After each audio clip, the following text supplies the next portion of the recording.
بسم اللہ الرحمن الرحیم۔ بات آپ کو سنانی ہے، ذرا تھوڑی غور کریں۔ جو لوگ طریقت کے رستے کے مسافر ہیں نا، ان کو ذرا جلدی سمجھ آئے گی اس بات۔ بابا فرید الدین گنج شکر رحمۃ اللہ تعالیٰ علیہ کے ایک مرید تھے، حضرت جمال الدین ہانسوی۔ بابا صاحب کو مرید سے بڑا پیار ہو گیا۔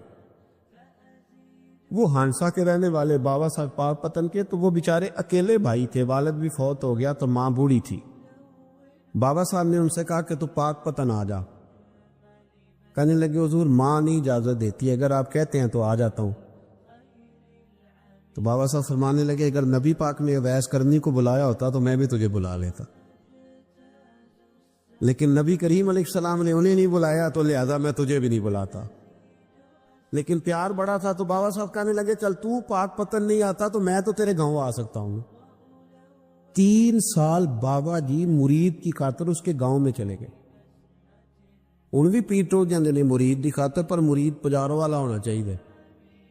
غریب ہوتے پھر انہوں نے راہ اوکھا لگتا ہے، پھر مشکل ہوتا ہے۔ چلے جاتے ہیں اب بھی چلے جاتے، ماڑا ہے تو انہوں کہنا ہے تو جمعے راتی آئی سویرے 8 بجے، ہاں تو کدھر آ گئے؟ تگڑا ہے تو انہوں کہتے ہیں تو بڑی لیٹ آیا، تو تے راتی خواب بھی آیا سویرے۔ خدا بندہ یہ تیرے سادہ دل بندے کدھر جائیں؟ فقر بھی عیاری ہے، شہنشاہی بھی عیاری۔ میرے بھائی سنیں، بابا صاحب نا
کو تیار.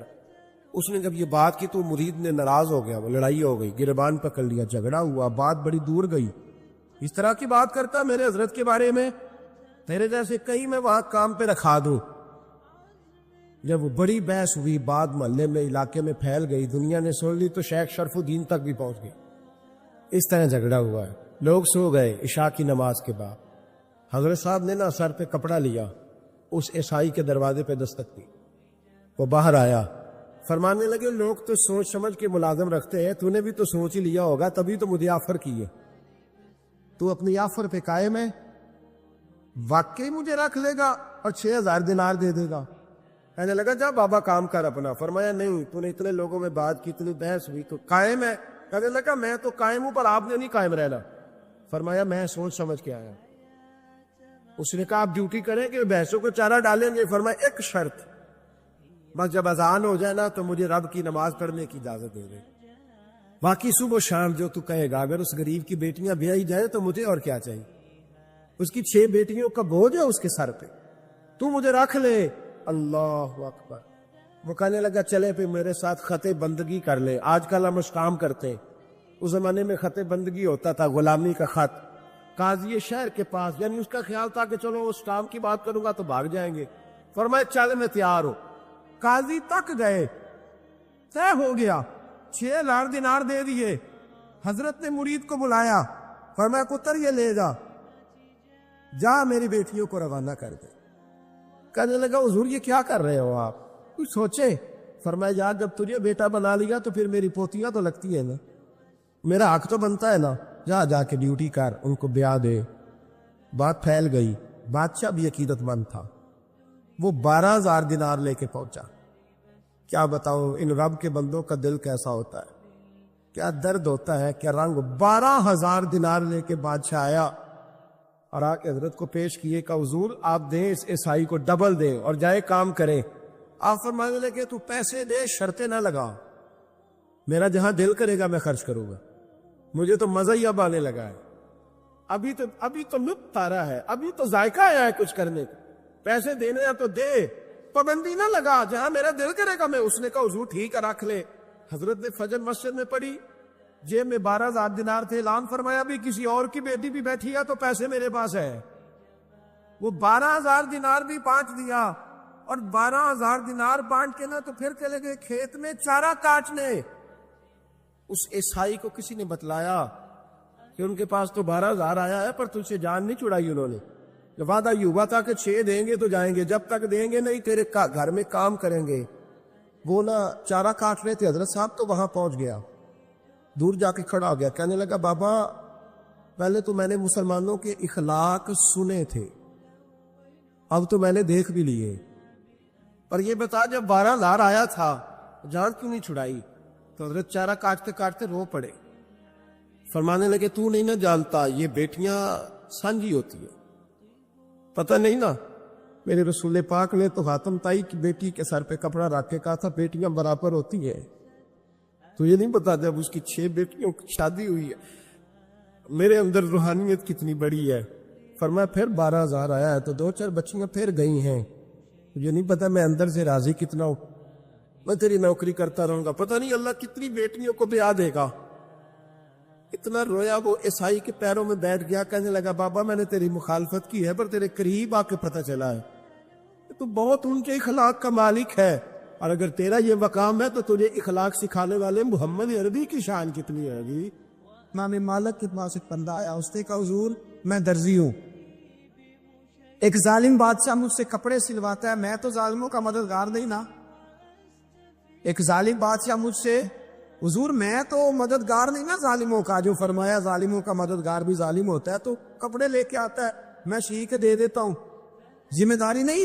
یہ ایک آدمی دکاندار ہے, اس سے کوئی بندہ چیز خریدنے آئے گا تو تھوڑی کہے گا میں نے نہیں دے دی, تو دے گا.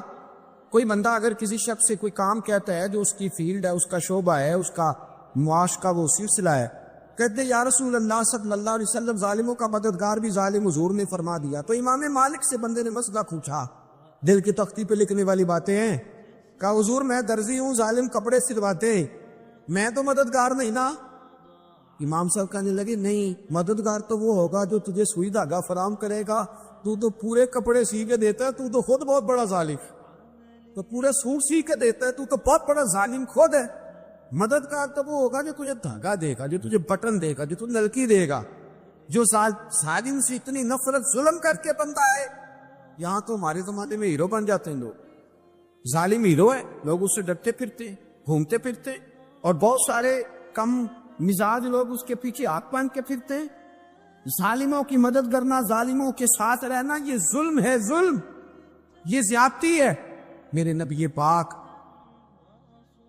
صلی اللہ تعالی علیہ وآلہ وسلم نے ارشاد فرمایا, یاد رکھو رب فرماتا ہے میں مظلوم کی مدد ضرور کروں گا, چاہے جلدی کروں چاہے دیر سے کروں, میں مظلوم کی مدد.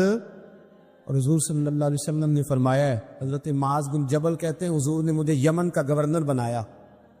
جب میں جانے لگا نا تو حضور نے بڑی نصیحتیں کی, بخاری میں موجود ہے.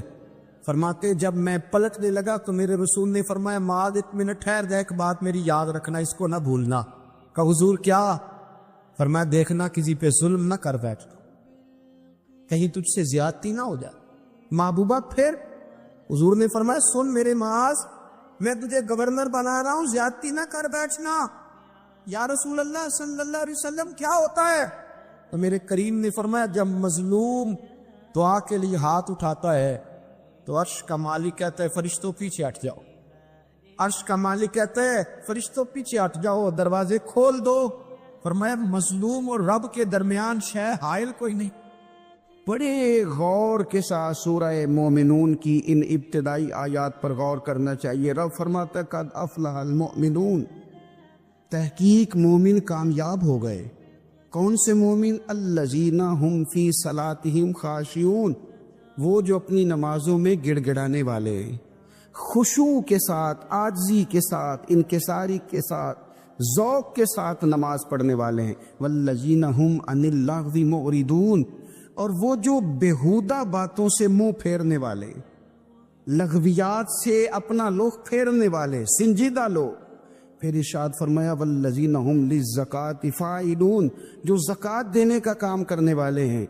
پھر فرمایا والذین ہم لفروجہم حافظون, اور وہ لوگ جو اپنی شرمگاہ کی حفاظت کرنے والے, اپنی شرمگاہ کی حفاظت کرنے والے. الا علی ازواجہم, مگر یہ کہ اپنی بیویوں پر, او ما ملکت ایمانہم, یا اپنی شرعی باندیوں پر. اس زمانے میں جو لونڈی خریدی جاتی تھی اس سے بھی وطی کرنا جائز تھا, اگرچہ اب لونڈیاں موجود نہیں ہیں تو یہ فعل بھی موجود نہیں, سوائے اپنی بیویوں پر یا شرعی باندیوں پر. فإنہم غیر ملومین, فرمایا جو یہ کام کرے اس پر کوئی ملامت نہیں ہے. اپنی بیوی کے پاس شرعی طریقے سے جائے یا باندی کے پاس جائے. فمن ابتغى وراء ذلك, اور جو آدمی اس کے بعد اس حد سے بڑھے, اس کے سوا کچھ اور کرے جو بندہ, فرمایا فاولئک هم العادون, یہ لوگ حد سے بڑھنے والے, جو لونڈیوں اور باندیوں کے علاوہ, اپنی بیویوں کے علاوہ کسی اور جگہ گندگی کریں, یہ حد سے بڑھنے والے, حدوں کو کراس کرنے والے لوگ ہیں. پھر ارشاد فرمایا والذین هم لاماناتہم وعہدہم راعون, اور وہ جو اپنی امانتوں اور اپنے وعدوں کی رعایت کرتے ہیں, امانتیں ادا کرتے ہیں, وعدے پورے کرتے ہیں. اور وہ لوگ جو اپنی نمازوں کی حفاظت کرنے والے ہیں, جن میں یہ خوبیاں آ گئیں. میرا رب فرماتا ہے نماز میں خشوع وضو حاصل ہو گیا, فضولیات سے بچ گئے, زکوٰۃ ادا کرنے والے بن گئے, شرمگاہ کی حفاظت کرنے والے بن گئے, امانتیں عہد پورے کرنے والے بن گئے, اپنی نمازوں کے محافظ ہو گئے. اللہ اکبر, قربان جائیں.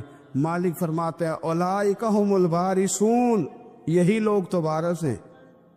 یا اللہ کس چیز کے؟ فرمایا الذین یرثون الفردوس, یہ لوگ جنت کے وارث ہیں, یہ جنت کے وارث ہیں یہ لوگ. ہم فیہا خالدون, اور فردوس سے, جنت سے نکالے نہیں جائیں گے, ہمیشہ ہی جنت میں رہیں گے.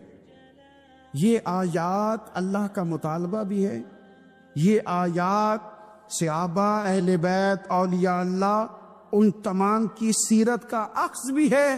اور سب سے بڑھ کر سیدہ عائشہ صدیقہ فرماتی ہیں یہی تو آیات ہیں جنہیں اچھی طرح سمجھ لو گے تو تمہیں مدینے والے کے اخلاق بھی سمجھ میں آ جائے، حضور کے اخلاق بھی تمہیں سمجھ میں آئے۔ بڑے غور کے ساتھ سورہ مومنون کی ان ابتدائی آیات پر غور کرنا چاہیے۔ رب فرماتا ہے قد افلح المؤمنون، تحقیق مومن کامیاب ہو گئے۔ کون سے مومن؟ الذین ہم فی صلاتہم خاشعون، وہ جو اپنی نمازوں میں گڑ گڑانے والے، خشوع کے ساتھ، عاجزی کے ساتھ، انکساری کے ساتھ، ذوق کے ساتھ نماز پڑھنے والے ہیں۔ دیکھیں قرآن نے یہ نہیں کہا شروع میں کہ وہ لوگ اپنی نماز پابندی سے پڑھتے ہیں، بلکہ فرمایا وہ نمازوں میں عاجزی کرتے ہیں، وہ نماز میں خشوع کرتے ہیں، خضوع کرتے ہیں۔ نماز ہم بھی پڑھتے ہیں، ڈھیر سارے لوگ ہیں جن کا یہ مطالبہ ہے کہ میرا نماز میں دل ہی نہیں لگتا۔ پہلی بات تو یہ ہے کہ دل نہ بھی لگے تو نماز پھر بھی پڑھنی ہے، اور دوسری بات یہ کہ دل لگانے کو بھی تو کچھ انسان کے پاس چیزیں ہونی چاہیے نا، کوئی ضروریات ہوتی ہیں۔ سب سے پہلی بات یہ کہ مسئلہ نماز کا نہیں، مسئلہ اہمیت کا ہے۔ آپ نے اللہ تبارک و تعالیٰ کی ذات کی، رب کریم کے جلالت کی جتنی زیادہ اہمیت اپنے دل میں محسوس کر لی، اتنا ہی نماز کی طرف توجہ آپ کی بڑھ جائے گی۔ آپ سادی سی مثال ہے، غور کر لیں، جتنا آپ اپنے استاد کو پروٹوکول دیتے ہیں، جتنی عزت کرتے، اتنا ہی وقت پہ آپ ان کے پاس پہنچ بھی جاتے۔ اگر آپ کے دل میں اہمیت نہیں ہے تو آپ ٹال دیں گے، اور جس استاد کی اہمیت ہے اس کے فون کی گھنٹی بجتے ہی فون بھی اٹھایا جائے گا، اور بات پوری مکمل بھی نہیں ہوگی تو کہا جائے گا جیسے آپ کہیں گے، اور جو وقت وہ دیں گے ان سے 10 منٹ پہلے پہنچنے کی کوشش بھی کی جائے گی۔ بس سمجھ لیں دل لگنے نہ لگنے کا مسئلہ نہیں، اہمیت کا مسئلہ ہے۔ آپ جتنی اپنے مالک کی بارگاہ کی اہمیت سمجھ لیں گے، اتنا ہی وقت پہ مسجد آئے گی، اتنا ہی شوق سے نماز پڑھیں۔ دوسری بات، نماز کے ترجمے پہ غور کریں۔ آپ یقین کریں اگر نماز کا ترجمہ ہمیں آ جائے نا تو ہمیں تو یوں لگے کہ ہم تو اپنے مالک کی بارگاہ میں عرض و معروض کرنے حاضر ہوئے۔ یہ سورہ فاتحہ ہی دیکھ لیں آپ، حضور فرماتے ہیں، رب فرماتا ہے سورۃ فاتحہ آدھی میری ہے آدھی میرے بندے کی ہے۔ جب اس نے کہا الحمدللہ رب العالمین الرحمن الرحیم مالک یوم الدین ایاک نعبد و ایاک نستعین، جب یہاں تک وہ لفظ کہتا ہے تو یہ حصہ میرا تھا۔ اس نے اپنے رب کی تعریف کی، اور جب کہا نا اس نے اہدنا الصراط المستقیم، اب بندے نے التجائیں شروع کر دی۔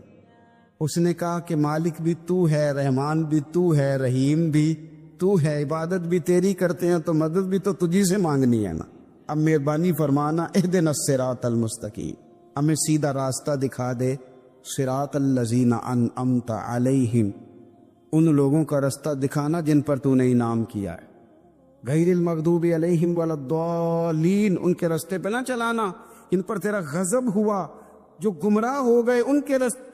تو نماز میں جب ترجمے پر آپ کا غور ہوتا ہے تو آپ کا تو دل خود بخود لگ جاتا ہے، شوق پڑ جاتا ہے آپ کا۔ تو اتنی چیزیں ہم زندگی میں یاد کرتے ہیں، تو اگر ترجمہ بھی نماز کا یاد کر لیں اور پھر شوق سے پڑھیں تو آپ یقین کریں طبیعت کھنچی چلی آئے گی۔ ہمارے یہاں کچھ لوگ نماز پڑھتے ہیں پر بڑی لاپرواہی سے پڑھتے ہیں، کبھی ادھر دیکھتے ہیں کبھی ادھر دیکھتے ہیں، کبھی بال سہلاتے ہیں۔ وہ میں نے دیکھا ہے سجدے جا رہے ہیں تو سیانے سیانے بندے کبھی کپڑے کو چھیڑ رہے ہیں، کبھی جگہ کو چھیڑ رہے ہیں۔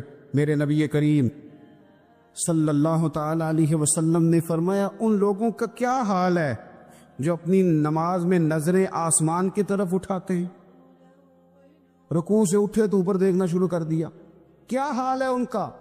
اور پھر حضور نے ایک موقع پر تو سختی فرمائی، فرمایا جو نماز پڑھتے اپنی نظریں آسمان کی طرف اٹھاتا ہے وہ باز آ جائے، ورنہ ایسا نہ ہو کہ رب اس کی آنکھیں ہی چھین لے، وہ باز آ جائے اس کام سے۔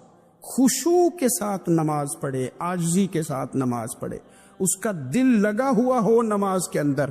میرے نبی پاک صلی اللہ تعالی علیہ وآلہ وسلم کے غلام حضرت انس بن مالک رضی اللہ تعالی عنہ فرماتے ہیں کہ رسول پاک صلی اللہ علیہ وسلم نے مجھ سے فرمایا تھا کہ بیٹے نماز میں ادھر ادھر دیکھنے سے بچو، کیونکہ فرمایا نماز میں ادھر ادھر توجہ کرنا یہ بندے کو ہلاک کر دیتا ہے، ہلاکت ہے اس میں۔ اگر تم نے ادھر ادھر توجہ کی، نماز تم مالک کی بارگاہ میں کھڑے ہو اور تم دیکھ ادھر ادھر رہے ہو، تو ایک تو نماز عاجزی کے ساتھ، پھر فرمایا والذین ہم عن اللغو معرضون، وہ لوگ جو فضول باتوں سے، لغویات سے اپنا منہ پھیر لیتے ہیں، فضولیات سے۔ ہمارے ہاں نا بہت سارے لوگ ایسے ہیں کہ بلا وجہ ان چیزوں میں دلچسپی لیتے ہیں جو ان کے مطلب کی نہیں ہے، ان کے مطلب کی، مطلب آپ کسی سے ملنے کہتے کیا حال ہے، ٹھیک ہے جی، بچوں کا کیا حال ہے، ٹھیک ہے، بچے کتنے ہیں؟ تو بھئی آپ کو جب پتہ ہی نہیں تھا کتنے ہیں تو حال کیوں پوچھا آپ نے؟ آپ کرتے کیا ہیں؟ آپ کا بڑا بھائی کیا کرتا ہے، چھوٹا بھائی کیا کرتا ہے، ابا جی کیا کرتے ہیں؟ بھئی آپ کے مطلب کی بات نہیں، آپ مطلب کی، مقصد کی بات کریں، بے مقصد باتوں میں الجھنے کی ضرورت نہیں ہے۔ دیکھیں، اپنا ادارہ میں چلاتا ہوں، اپنا گھر آپ چلاتے، اپنی ڈیوٹی آپ کرتے، آپ کو زیادہ بہتر پتہ ہے کہ آپ اپنا گھر کیسے چلا رہے ہیں، مجھے زیادہ بہتر پتہ ہے کہ میں مدرسہ، مسجد، مجھے زیادہ بہتر پتہ ہے اس کے اندر کون سی اصطلاح کس طرح کرنی ہے، یہ مجھ سے زیادہ بہتر کوئی بندہ جانتا نہیں۔ اب ہم کیا کرتے ہیں، جب ہم دوسرے کے کام میں مداخلت کرتے ہیں تو دو نقصان ہوتے ہیں، ایک تو اس کے ساتھ ہمارا رائے کا اختلاف ہو جاتا ہے، اور دوسرا ہمارے اپنے بہت سارے کام رہ جاتے ہیں، کیونکہ ہماری توجہ ہی دوسرے کی جانب تھی، اپنے بڑے سارے کام رہ جاتے۔ اس لیے بہت ساری ایسی چیزیں ہیں جن میں بلا وجہ کوئی مقصد نہیں۔ ہم پرانے لوگوں سے باتیں سنا کرتے تھے، ہمارے بزرگ کہا کرتے تھے جڑے پنڈ جانا نہیں، جڑے پنڈ جانا نہیں اودا راہ پوچھنے دی کی، لغویات میں نہ الجھے، فضولیات میں نہ الجھے، یعنی ٹو میں رہنا، ٹو میں۔ آپ یقین کریں، میں نے پرسنلی طور پہ اس چیز کو محسوس کیا ہے کہ ہمارے بہت سارے اہم حقوق صرف اس لیے مس ہوتے کہ ہماری اپنے سے زیادہ توجہ سامنے والے پہ ہوتے، سامنے والے۔ میں نے دیکھا بڑے بڑے عجیب سوال اور بڑے بڑے انوکھے سوال، مطلب یہ کہ اتنی لمبی چوڑی، اور لوگوں کو بڑا پتہ ہوتا ہے یہ فلاں آدمی جو ہے اس کے بچے کتنے ہیں، وہ بیاہ کہاں پہ، کس کس علاقے میں ان کی شادیاں ہوئی ہیں۔ اتنی تفصیلات کی ہمیں ضرورت نہیں ہے، ہم سے تو ہمارے بارے میں پوچھا جائے، تو ہمیں اپنا معاملہ بڑا صاف ستھرا۔ دیکھیں کیا سونی بات کی مدینے والے رسول، قربان جائیں حضور کے جملوں پر۔ ایک شخص نے پوچھا حضور سونا اسلام کون سا ہے، خوبصورت مسلمان کون ہے؟ تو نبی پاک صلی اللہ علیہ وسلم نے فرمایا وہ خوبصورت مسلمان ہے جو بات اس کے مقصد کی نہیں، بے معنی ہے، وہ بات وہ چھوڑ دے۔ بے مقصد باتوں سے الجھنا جو بندہ چھوڑ دے وہ مسلمان بڑا سونا مسلمان ہے۔ ہم کمزور اس لیے ہوتے ہیں کہ ہماری توجہ زیادہ دوسروں کی باتوں پر پڑتی ہے۔ پھر فرمایا والذین ہم للزکاۃ فاعلون، وہ لوگ جو زکوٰۃ دینے کا کام کرتے ہیں، صدقات کرتے ہیں، خیرات کرتے ہیں، وہ کامیاب ہو جاتے ہیں۔ پھر فرمایا والذین ہم لفروجہم حافظون، وہ جو اپنی شرمگاہ کی حفاظت کرتے ہیں۔ نوجوان میری بات پر توجہ کریں، فرمایا وہ لوگ جو اپنی شرمگاہ کی، والذین ہم لفروجہم حافظون، وہ لوگ جو اپنی شرمگاہ کی حفاظت کرتے۔ حضور غوث پاک رضی اللہ تعالیٰ عنہ فرمایا کرتے تھے دو چیزیں انسان اپنی سنبھال لینا، ایک پیٹ اور ایک شرمگاہ، تو فرماتے تھے ولایت اس کے بڑی قریب آ جاتی۔ ہم نہ ان لذات میں الجھ جاتے۔ سیانے سیانے بندے، روٹی کمر سیدھی کرنے کے لیے کھانی چاہیے، زبان کے ذائقے کے لیے نہیں کھانی چاہیے۔ یہ زبان کا ذائقہ لگ جائے یہ کہیں کا نہیں چھوڑتا انسان۔ اپنی شرمگاہ کی جو لوگ حفاظت کر لیتے، کوئی بڑے سے بڑا گناہ کرنے سے بھی بندہ کافر نہیں ہوتا، بندہ کفر کرنے سے کافر ہوتا ہے۔ گناہ بڑے سے بڑا کرنے والا بھی گناہ گار ہے، کافر نہیں۔ لیکن بعض گناہ ایسے ہیں جو جس وقت بندہ کر رہا ہوتا ہے اس وقت وہ مومن نہیں ہوتا۔ میرے نبی کریم صلی اللہ تعالی علیہ وسلم نے فرمایا جب کوئی شرابی شراب پیتا ہے اس وقت مومن نہیں ہوتا، جب کوئی چور چوری کرتا ہے تو اس وقت مومن نہیں ہوتا، اور جب کوئی زانی زنا کرتا ہے تو تب وہ مومن نہیں ہوتا۔ اتنی دیر کے لیے اس کے دل سے ایمان نکال لیا جاتا ہے۔